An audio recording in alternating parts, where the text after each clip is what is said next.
ट्राइबेलनि सार्टिफिकेटखौ फाननानै सोर जाबाय थादों? गिबियावनो बयनिसिमबो खुलुमहरो। दिनै डियार नाब्ला सारनि जोनोम सान।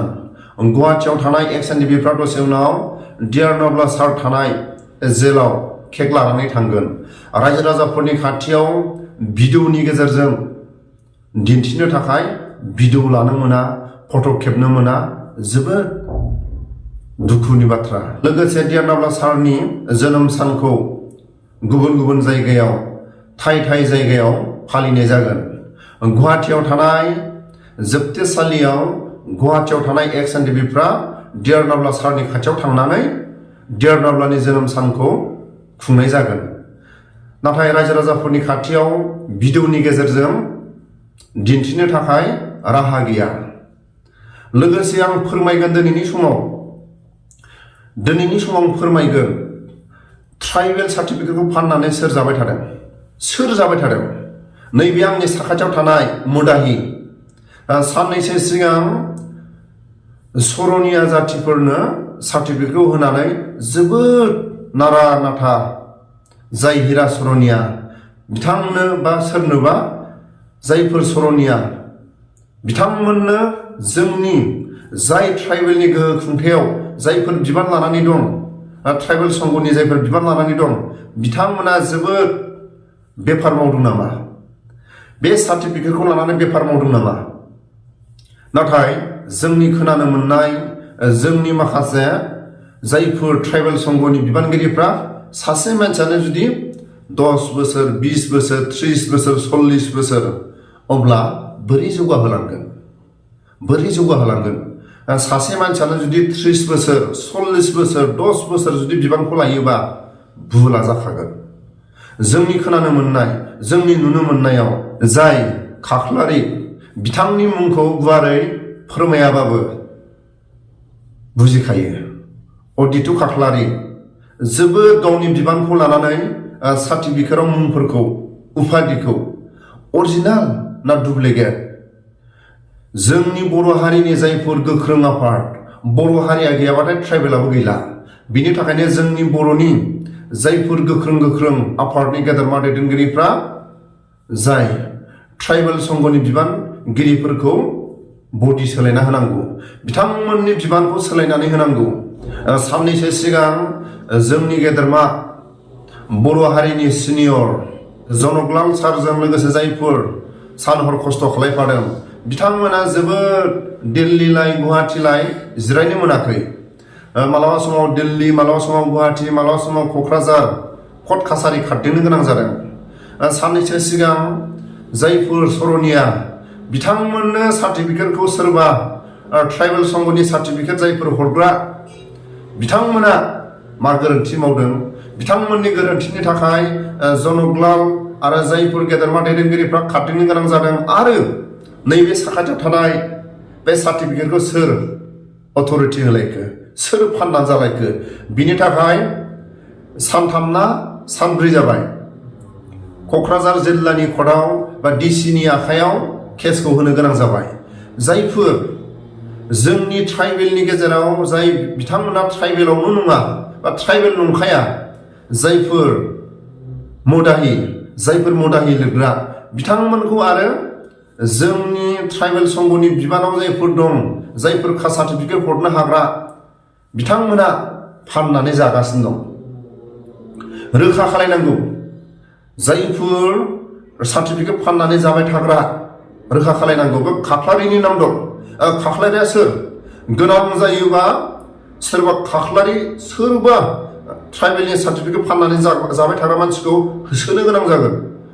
ट्राइबेल सार्टिफिकेट फाननानै जाबाय थाग्रा मानसिखौ होसोनो गोनां जागोन।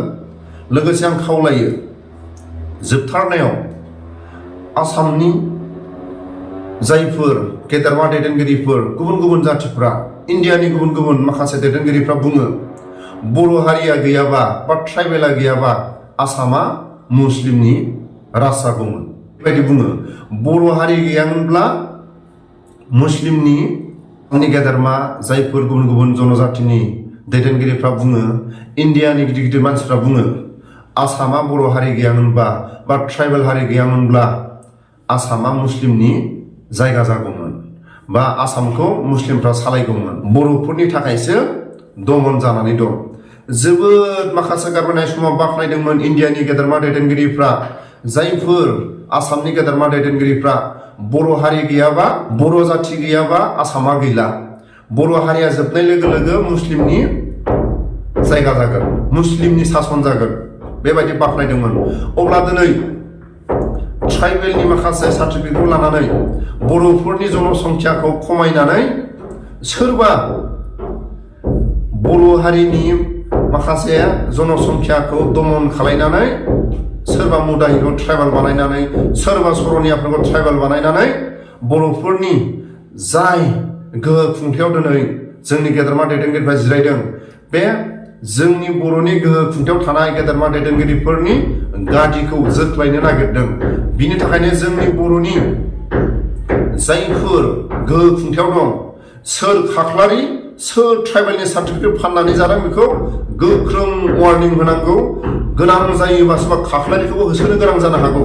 जुदि बे सार्टिफिकेट फाननाया जुदि नंमारगौबा, सोरबा मुदाहिनो जुदि सार्टिफिकेट गले गले फानदोंबा, साननैसो सिगां सरनियाफोरनि थाखाय जोबोद जनकलाल सार आरो बिथांमोनजों बा बिथांजों जायफोर दिल्ली, गुवाहाटी, क'क्राझार कर्टआव खारदिंनो गोनां जादों, जोबोद खस्थ' मोनदों। आरो दिनै मानो खारदिंनो गोनां जाबाय थादों? मानो खारदिंनो गोनां जादों? जिरायनो मोनला नामा? बिसोर न'आव थानो मोनला नामा? बे बैसोआव मोनला, जिरायनो मोनला नामा? मालाबा समाव सरनियानि थाखाय नांदोलाय, आरो दा नै गोदानै मुदाहिनि थाखाय नांदोलाय। सोर खाख्लारि गोनां जायोबा होसोनो गोनां जानो हागौ। आं दिनै डियार नावला सारनि जोनोम सानाव सोरबा खाख्लारि, सोरबा ट्राइबेलनि सार्टिफिकेट फाननानै जानायाव आं बुंनांगौ आंहा जेबो उद्देश्य गैयामोन, नाथाय बुंनो गोनां बायध'था। मानो गले गले? बिनि थाखायनो आं बर'नि गेदेरमा दैदेनगिरिफोरखौ आं खावलायो, इन्डियानि गेदेरमा दैदेनगिरिफ्रा बुंनो हायोबा बर' हारि गैयाबा आसामा गैला, बर' हारिया जोबस्रांनाय लोगो लोगो आसामनि सासनगिरिफ्रा मुस्लिमनि राज जागोन। बिदि बुंनो हायोबा मानो बर' जाथिखौ, ट्राइबेल जाथिखौ मानो गाग्लोबनो नाजादों? बेनि थाखायनो जोंनि बर'नि गेदेरमा दैदेनगिरिफ्रा सोरबा खाख्लारि, सोरबा बे सार्टिफिकेटखौ फाननानै जाबाय थानाय बिबानफ्राव सोर सोर दं, बेखौ एनकाउरि खालायनांगौ जोंनि गेदेरमा दैदेनगिरिफ्रा। जोंनि बर'नि गेदेरमा दैदेनगिरिफ्रा एनकाउरि खालायनांगौ। गोनां जायोबा खाख्लारिखौ होसोनोबो गोनां जागोन बर' हारिया। आरो जोबथारनायाव जोंनि बर' हारिनि थाखाय जायफोर जनकलाल आरो जायफोर जनकलालनि टीम, गेदेरमा दैदेनगिरिफोरनि जि गोख्रों खामानि मावनायाव गावनि माखासे खामानि मावनो गोनां MP नब सरनिया गावनि गोहो खुंथायाव थाफिननो थाखाय कर्ट कासारि खारदिंदोंमोन, नाथाय बिथाङा जेरावबो नाखस खालायजादों। जोबोद जोंनि बर' हारिनि गेजेराव मोजां खौरां।